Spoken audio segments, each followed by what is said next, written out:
आज का हमारा टॉपिक है price elasticity of demand, class 11th chapter 6। Elasticity of demand measures the extent to which quantity demanded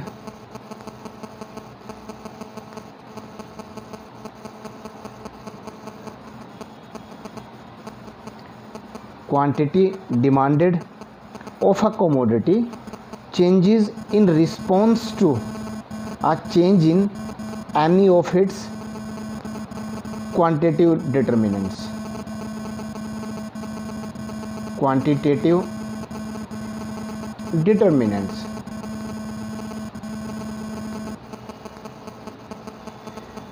determinants के बारे में मैं आपको इससे पहले वाले चैप्टर में लॉ ऑफ डिमांड में बता चुका हूँ।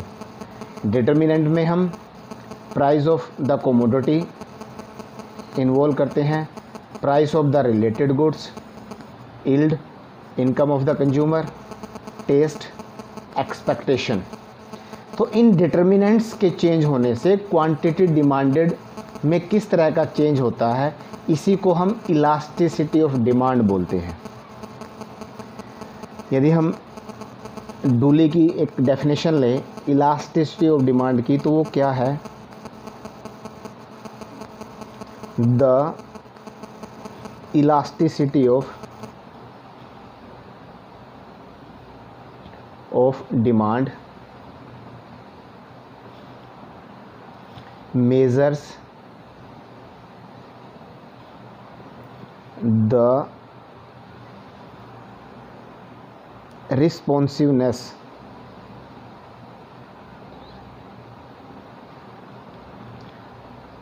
of the quantity demanded of a good to change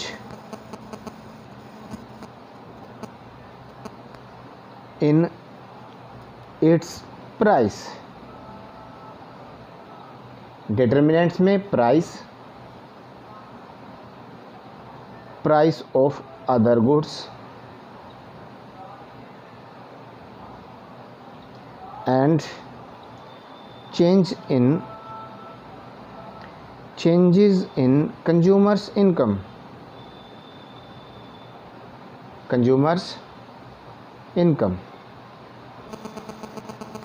तो डूले ने क्या बोला कि जो इलास्टिसिटी ऑफ डिमांड है वह चेंजेस इन क्वांटिटी डिमांडेड में किसी भी गुड्स की यदि किसी भी प्रकार का चेंज आता है प्राइस की वजह से, price of the goods other goods की वजह से, और change in the consumer income की वजह से, तो उसको बोलते हैं इलास्टिसिटी ऑफ डिमांड। अब यहाँ तीन चीज़ें आई हैं, price of the other goods and consumers income.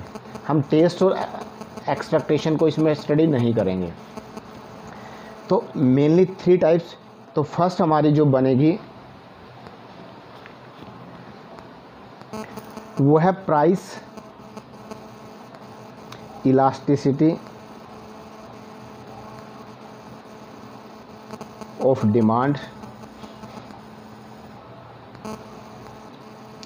Second number पे इनकम इलास्टिसिटी।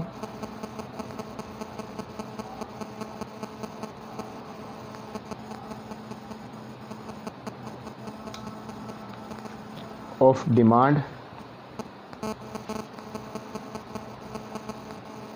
और थर्ड नंबर पे cross elasticity of demand, cross elasticity of demand.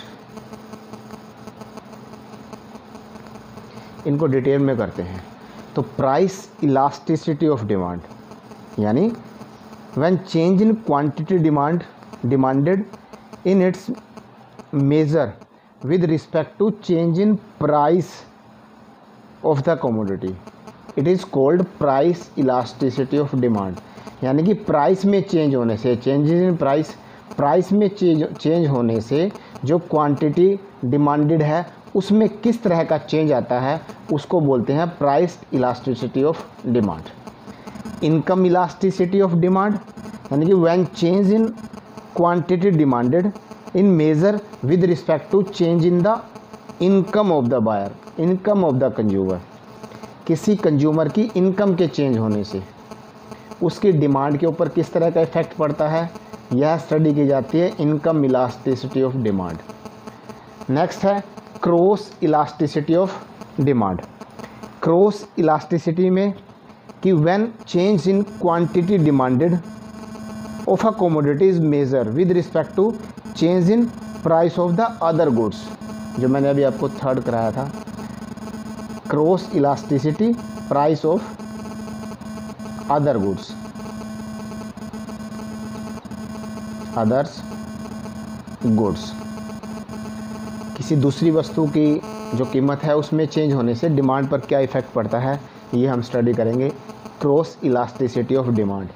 पर 11th क्लास की बात करें तो हमारे सिलेबस में है only price elasticity of demand.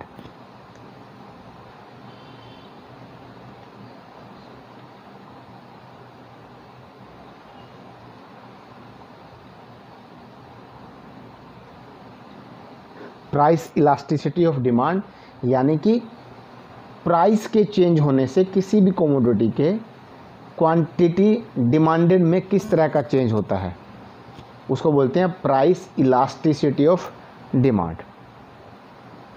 Definition की बात कर लेते हैं। Price elasticity of demand is defined as a measurement of percentage change in quantity demand due to percentage change in price of the commodity. This is known as price elasticity of demand। यानी simply यह हमें बताता है यदि price किसी भी commodity का increase हो जाता है तो क्वांटिटी डिमांड डिक्रीज हो जाती है, और यदि प्राइस डिक्रीज हो जाता है तो क्वांटिटी डिमांडेड इंक्रीज हो जाती है। यानी कि there is inverse relationship between price and quantity demand, यानी कि इन दोनों में इनवर्स रिलेशनशिप है। चलिए इसकी मेज़रमेंट करते हैं प्राइस इलास्टिसिटी ऑफ डिमांड। यानी कि जो हमारे पास सिलेबस में मेथड है वो है मेज़रमेंट करने का प्राइस इलास्टिसिटी ऑफ डिमांड का, वो है percentage change method.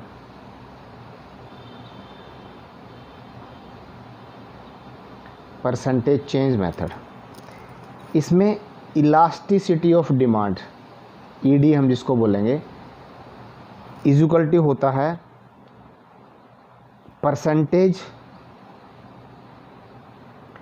Change in quantity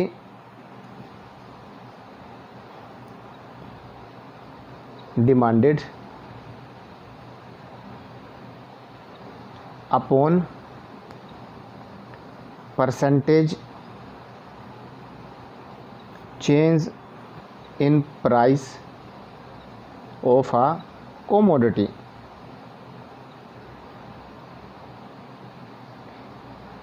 इसके आगे नेगेटिव साइन लगाते हैं। अब इस नेगेटिव साइन का मतलब क्या है? नेगेटिव साइन प्राइस और डिमांड के इनवर्स रिलेशनशिप को, यानी कि नेगेटिव रिलेशनशिप को शो करता है। तो इसीलिए हम माइनस का साइन लगाते हैं, which show negative relationship between price and quantity demanded, इसलिए हम नेगेटिव का साइन लगाते हैं। अब percentage change in quantity demand upon percentage change in price of the commodity, इसको हम ऐसे लिख सकते हैं, चेंज इन डिमांड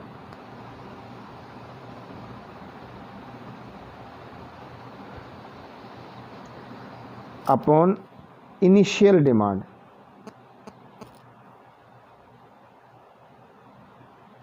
और परसेंटेज के लिए लगाते हैं 100 divide by change in price upon initial price into 100।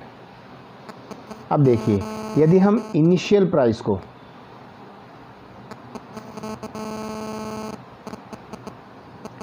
P मान लेते हैं और न्यू प्राइस को P1 मान लेते हैं, ऐसे ही इनिशियल डिमांड को Q मान लेते हैं और न्यू डिमांड को Q1 मान लेते हैं। तो फिर इसको कैसे लिखा जाएगा? Change in demand, new demand minus initial demand, initial starting की, divide by initial demand Q into 100। 100 से 100 यहाँ कैंसिल आउट हो गया, छोड़ दीजिए, अपॉन माइनस का sign, change in price, new price minus initial price upon P। तो अब हम इसको change in price Q1 minus Q1 minus Q को चेंज, ये चेंज का साइन है, चेंज इन डिमांड, और P1 minus P is equal to change in price. तो इसकी जगह Q माइनस Q1 की जगह change in demand upon Q, change in price upon P, ये नेगेटिव का साइन आएगा यहाँ। तो अब इसको डबल बटा है तो पलट के मल्टीप्लाई कर देते हैं। तो हमारा जो फाइनल फार्मूला बनेगा minus change in quantity demand upon initial demand into, ये पलट जाएगा P by delta P, change in price. ये हमारा प्राइस इलास्टिसिटी ऑफ डिमांड का फॉर्मूला है, जो किसी भी प्रकार की प्रॉब्लम को सॉल्व करने के लिए यूज़ किया जाएगा न्यूमेरिकल फिगर्स के लिए। एक न्यूमेरिकल क्वेश्चन करवाता हूँ मैं आपको। स्टेटमेंट है कि initial price of a ice cream is 4। Initial price अभी मैंने आपको बताया P के द्वारा हम शो करते हैं, ₹4, and the initial demand of the ice cream, और जो Q है initial demand of the ice cream is ₹1। Only one ice cream, one ice cream लिख लीजिए क्वांटिटी में।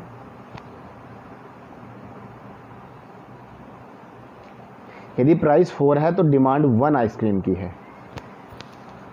If the price of the ice cream falls to 2, कम कितना हो जाता है? 2 घट जाता है, तो P1 फॉल्स टू यानी कि 2 हो जाता है, P1 2 कम हो गए, 4 माइनस 2 हो जाता है P1 नया प्राइस। एंड द, अब प्राइस के कम होने से क्या होगा? डिमांड इंक्रीज होगी, तो demand increase up to 4 cup, तो Q1 इज इक्वल टू हमारे पास आ गया 4। तो सबसे पहले निकालते हैं डेल्टा P। डेल्टा P का फॉर्मूला होता है P minus P1 minus P। तो ये आ गया हमारे पास, P1 है 2 माइनस 4 इज इक्वल टू -2, और डेल्टा Q निकालते हैं तो Q1 माइनस Q1 है 4 माइनस 1, तो ये आ गया हमारे पास 3। अब निकालनी है इलास्टिसिटी ऑफ डिमांड का फॉर्मूला, हमारे पास होता है negative sign P upon Q into delta Q upon delta P। तो minus P initial price 4, initial quantity 1 into delta Q 3 upon delta P -2। तो इस माइनस से माइनस कैंसिल आउट, 2 2 ज़ा 4, तो 2 3 ज़ा 6, तो ED हमारी आई 6 मीन्स ED आई हमारी more than 1, greater than unity बोलते हैं इस चीज़ को, मैं अभी कराऊंगा इसके बारे में। ये था हमारा न्यूमेरिकल। अब नेक्स्ट हमारा है कंसेप्ट इसमें slope of demand curve.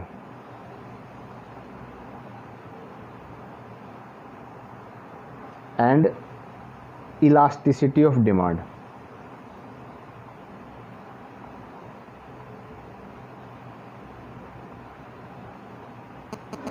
Slope of demand हमारा नेगेटिव होता है। स्लोप ऑफ डिमांड क्या शो करता है?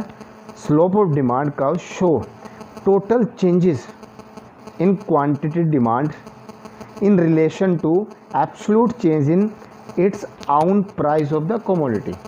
हम कर चुके हैं।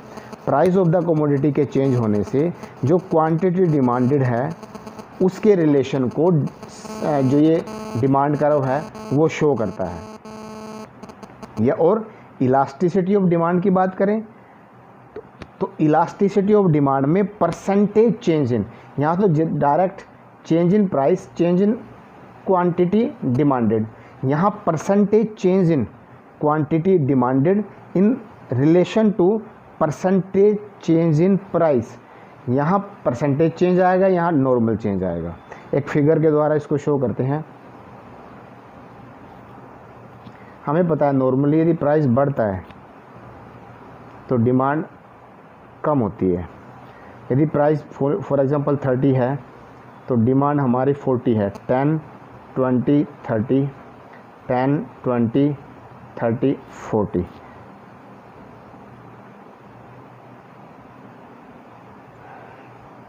नहीं, यदि प्राइस बढ़ेगा तो डिमांड कम होगी। फॉर एग्जांपल ये आएगा इसका फिगर। तो ये स्लोप है नेगेटिव। या दोबारा बनाते हैं इसको।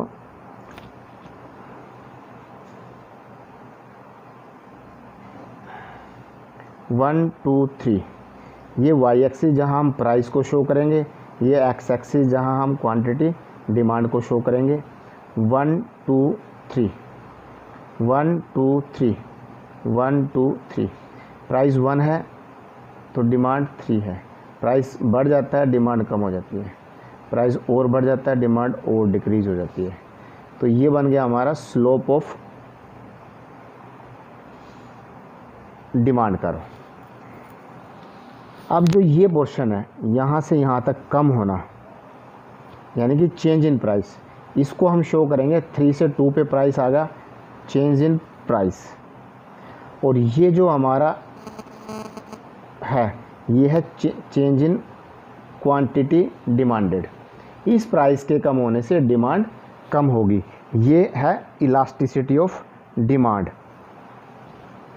तो ये था स्लोप ऑफ डिमांड कर्व और इलास्टिसिटी ऑफ डिमांड। परसेंटेज का और नॉर्मल चेंज का फ़र्क है इन दोनों के अंदर। अब ये नेक्स्ट मोस्ट इम्पोर्टेंट है सिचुएशंस। तो situations of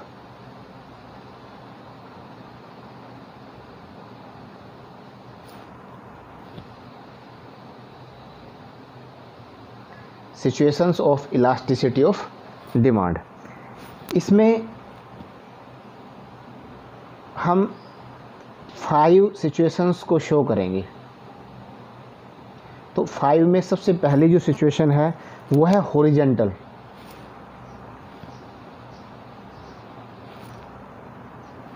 straight line,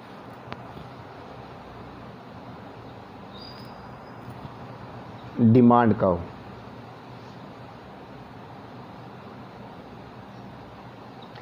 horizontal straight line demand curve या इस किसका, इलास्टिसिटी ऑफ डिमांड का। हॉरिजॉन्टल मतलब ऐसी डिमांड कर्व जो बनेगा वो ऐसा बनेगा। इस सिचुएशन को हम बोल सकते हैं कि elasticity of demand is equal to infinity, अनंत तक जाएगी इलास्टिसिटी ऑफ डिमांड। और इसी को हम दूसरे बोल सकते हैं परफेक्ट इलास्टिसिटी डिमांड कर्व।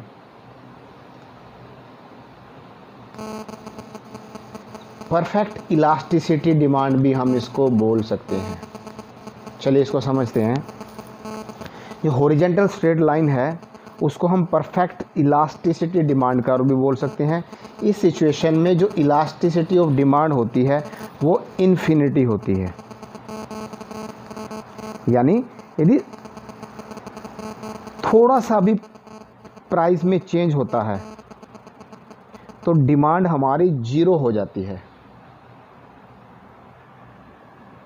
जैसे ये हमारा ओ वाई एक्सिस है, ये हमारा ओ एक्स एक्सिस है। ओ एक्स एक्सिस पे क्वांटिटी ऑफ एक्स शो करेंगे, यहाँ प्राइस। तो 1 2 3, यदि प्राइस 2 है तो डिमांड है 1। प्राइस 2 है, there is no change in price, तो डिमांड इंक्रीज़ होगी 2। प्राइस 2 है तो डिमांड दोबारा फिर इंक्रीज़ होगी अप टू 3। तो ये जो हमारा बना है ये horizontal straight line demand curve बना। Horizontal straight line demand curve जो पैरेलल होता है ओ एक्स एक्सिस के। तो horizontal straight line demand curve को हम ऐसे भी शो कर सकते हैं। और स्लोप, इसकी स्लोप बिल्कुल नहीं होती, तो हॉरिजेंटल स्ट्रेट लाइन का डिमांड कर्व की जो स्लोप होती है वो हमेशा 0 होती है, और ईडी होगी 1 by slope of demand curve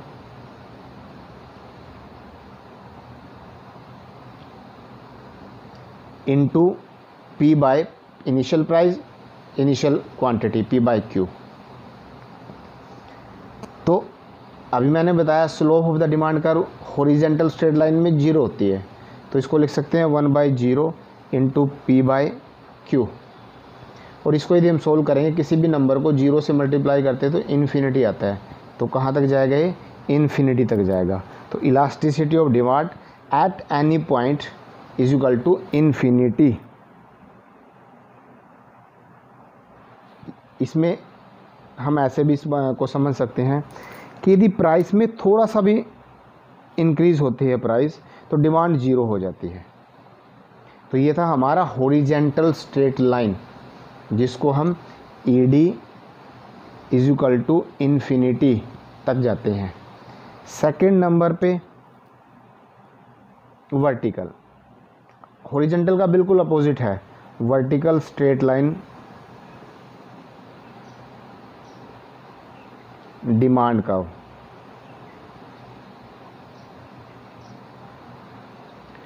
vertical straight line demand curve, vertical में इलास्टिसिटी ऑफ डिमांड हमारी होती है 0, यानी कि परफेक्ट इन इलास्टिक। इस सिचुएशन में जो डिमांड कर्व होता है वो परफेक्ट इन इलास्टिक होता है। इसमें डिमांड चेंज होगी, हॉरिजॉन्टल में डिमांड चेंज हुई, प्राइस चेंज नहीं हुआ, पर वर्टिकल में इन इलास्टिक, इलास्टिक मतलब जिसमें चेंज हो सकता है, और इन इलास्टिक जिसमें चेंज नहीं हो सकता, इसमें इन्फिनिटी तक चेंज हो सकता है। इसको परफेक्ट इलास्टिसिटी ऑफ डिमांड बोलते हैं, परफेक्ट इलास्टिक डिमांड। ये है परफेक्ट इन इलास्टिक, यानी कि इसमें there is no change in demand curve. जैसे ये हमारा प्राइस है,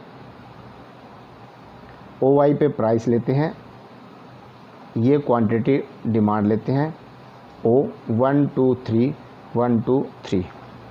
इसमें there is no change in demand, तो चाहे प्राइस 1 हो, चाहे प्राइस 2 हो, चाहे प्राइस 3 हो, तो ये हमारा डी डिमांड कर्व बनेगा जो वर्टिकल है। वर्टिकल मतलब E D is equal to 0, there is no change in the demand curve. In this situation, when change in price cause no change in quantity demanded, देखो price 1 2 3, price 1 से 2 होगा, 2 से 3 होगा, 3 से 4 भी होगा, तब भी there is no change in quantity demanded. यह है vertical straight line demand curve. Next देखते हैं इसकी स्लोप। तो जो स्लोप होती है, slope of vertical straight line, slope of vertical straight line होती है हमारी इन्फिनिटी। अब हॉरिजॉन्टल में 0 होती है स्लोप और वर्टिकल में इन्फिनिटी होती है। तो फॉर्मूला बनेगा हमारा ED is equal to 1 by slope of demand curve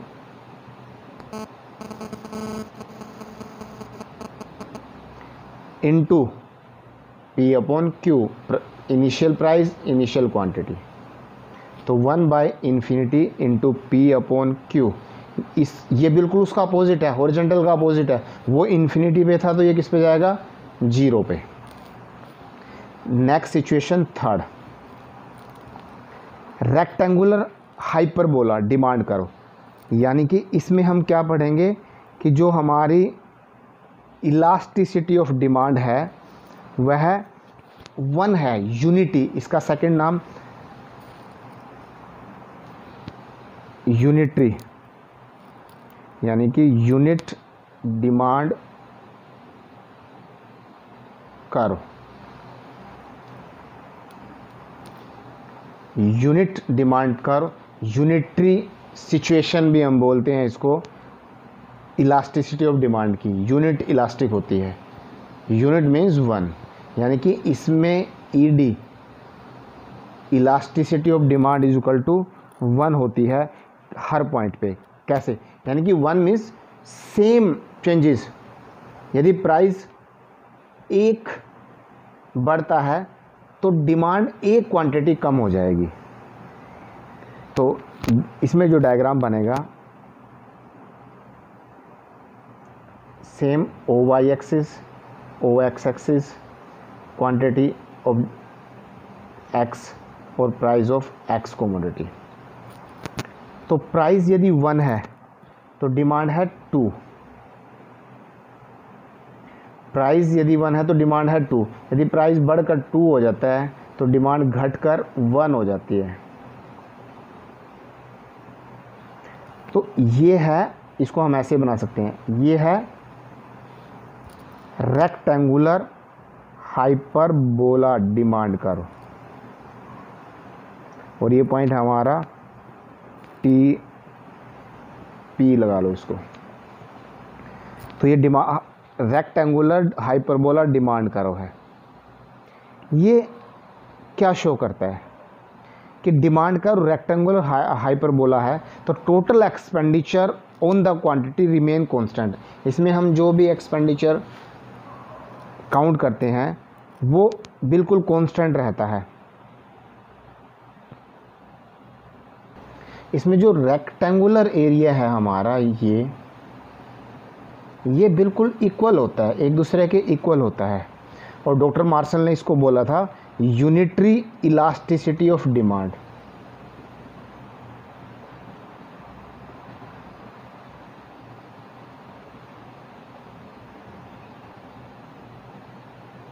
unitary elasticity of demand क्यों? क्योंकि जितना प्राइस में चेंज होता है उतना ही क्वांटिटी में होता है, सेम रेशियो में, इसलिए इसको यूनिटरी इलास्टिसिटी ऑफ डिमांड बोलते हैं। नेक्स्ट, यदि हम फोर्थ सिचुएशन की बात करें तो greater elasticity of demand more than 1। More than 1 में greater than unity, greater than unity. इसमें 1 से ज़्यादा, greater than 1, more than 1 changes होता है डिमांड में, यानी कि प्राइस में जितना चेंज होता है उसकी अपेक्षा क्वांटिटी डिमांड में उससे ज़्यादा चेंज होता है, मोर देन 1, जिसको हम ग्रेटर देन यूनिटी बोलते हैं इलास्टिसिटी ऑफ डिमांड की। और फिफ्थ सिचुएशन है ED इसके अपोजिट है, less than unity, less than unity. Less than unity यानी कि 1 से कम। लेस देन यूनिटी में जितना चेंजेस प्राइस में होता है उससे कम चेंजेस, उसके अपेक्षा, उसके अनुपात में कम चेंजेस डिमांड में होता है। ये less than unity elasticity of demand है। नेक्स्ट जो हमारा टॉपिक है, मोस्ट इम्पोर्टेंट टॉपिक है, ये अलग से कई बार क्वेश्चन में पूछा गया है कि फैक्टर्स, क्वेश्चन पेपर में यानी कि फाइनल एग्ज़ाम में कई बार ये क्वेश्चन आता है। तो factors affecting price elasticity of demand.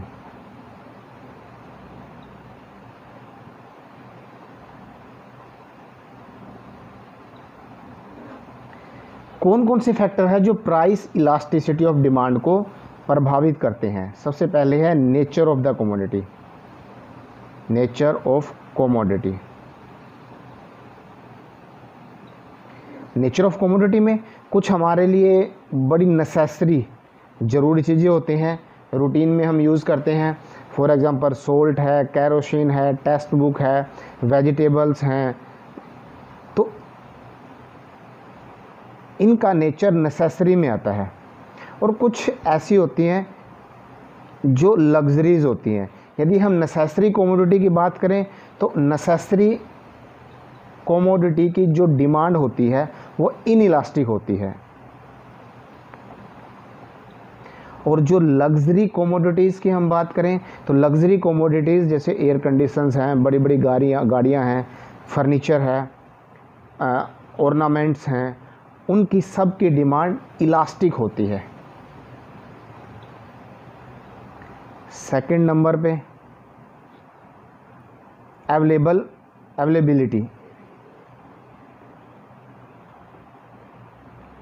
Availability of substitutes.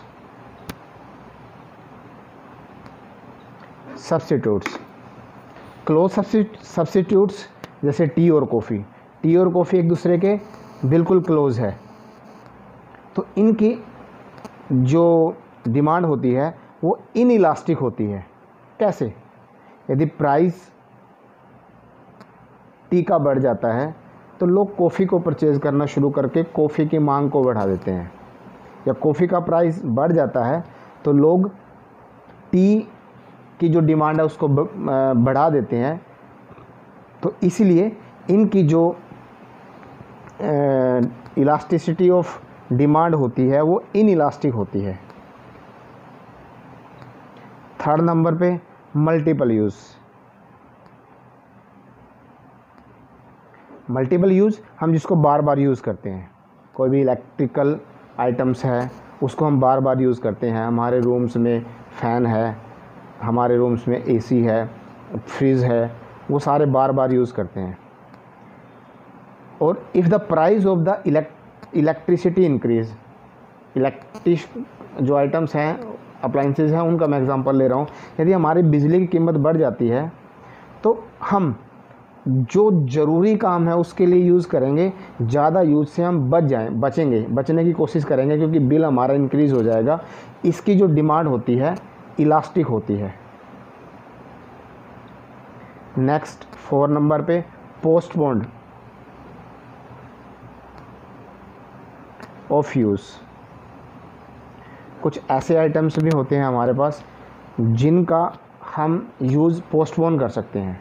तो जो भी जिसका कंजम्पशंस हम पोस्टपोन कर सकते हैं, ऐसे गुड्स की जो डिमांड होती है इलास्टिक होती है।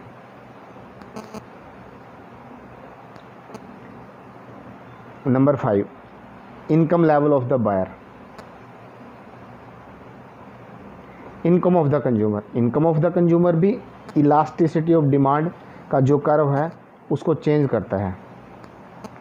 तो इलास्टिसिटी ऑफ डिमांड यानी कि डिमांड किसके ऊपर डिपेंड करती है? इनकम ऑफ द बायर के, इनकम ऑफ द कंज्यूमर पे के। यदि किसी भी कंज्यूमर की अच्छी इनकम है, हाई इनकम है, if the buyer of a good are high end consumers, यानी कि हाई लेवल ऑफ इनकम है, they will not care for the price. वो फिर प्राइस को थोड़ी ना देखेंगे। इनकम ज़्यादा है तो ज़्यादा प्राइस पे भी किसी चीज़ को खरीदेंगे। लग्जरी आइटम्स हैं तो लग्जरी आइटम्स महंगे होते हैं, फिर भी लोग उनको परचेज़ करते हैं। यानी कि प्राइस के बढ़ने से भी उन लग्जरी आइटम्स की जो डिमांड है वो बढ़ जाती है। नेक्स्ट है हमारा हैबिट ऑफ कंज्यूमर। कंज्यूमर्स की हैबिट का भी इलास्टिसिटी ऑफ डिमांड पर असर पड़ता है। कुछ इंसान हैबिचुअल होते हैं, एडिक्ट होते हैं, तो वो चाहे प्राइस कम हो या ज़्यादा हो, ज़्यादा प्राइस है तब भी वो डिमांड को कम नहीं होने देंगे। तो इस तरह के प्रोडक्ट की हैबिचुअली या एडिक्शन की वजह से जो डिमांड, इलास्टिसिटी ऑफ डिमांड होती है वो इनइलास्टिक होती है।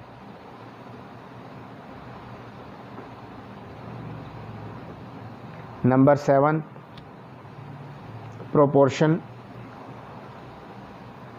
Of income spent on a commodity.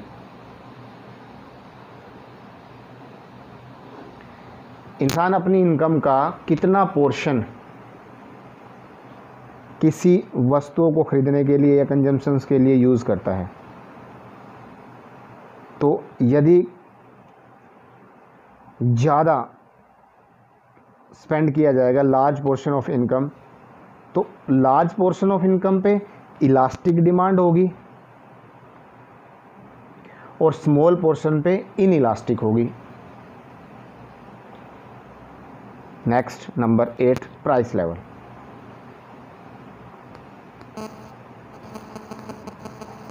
तो elasticity of demand also depend upon the level of the price. Price के लेवल पर भी डिपेंड करती है। यदि प्राइस ज़्यादा है तो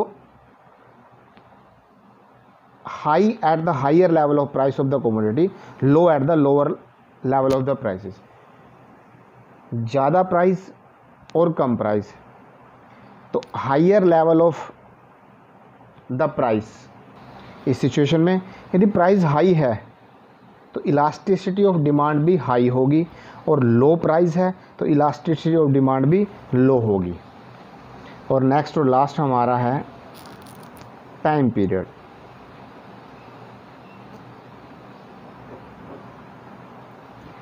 टाइम पीरियड एक होता है शॉर्ट टाइम, एक होता है लॉन्ग टाइम पीरियड। शॉर्ट और लॉन्ग, जो शॉर्ट टाइम पीरियड है किसी भी डिमांड को क्रिएट करने के लिए, उसमें इनइलास्टिक डिमांड होती है, और लॉन्ग टाइम पीरियड में इलास्टिक डिमांड होती है। तो ये था हमारा factor affecting the price elasticity of demand. Elastic demand और इनइलास्टिक डिमांड कब होगी मैं आपको करवा चुका हूँ।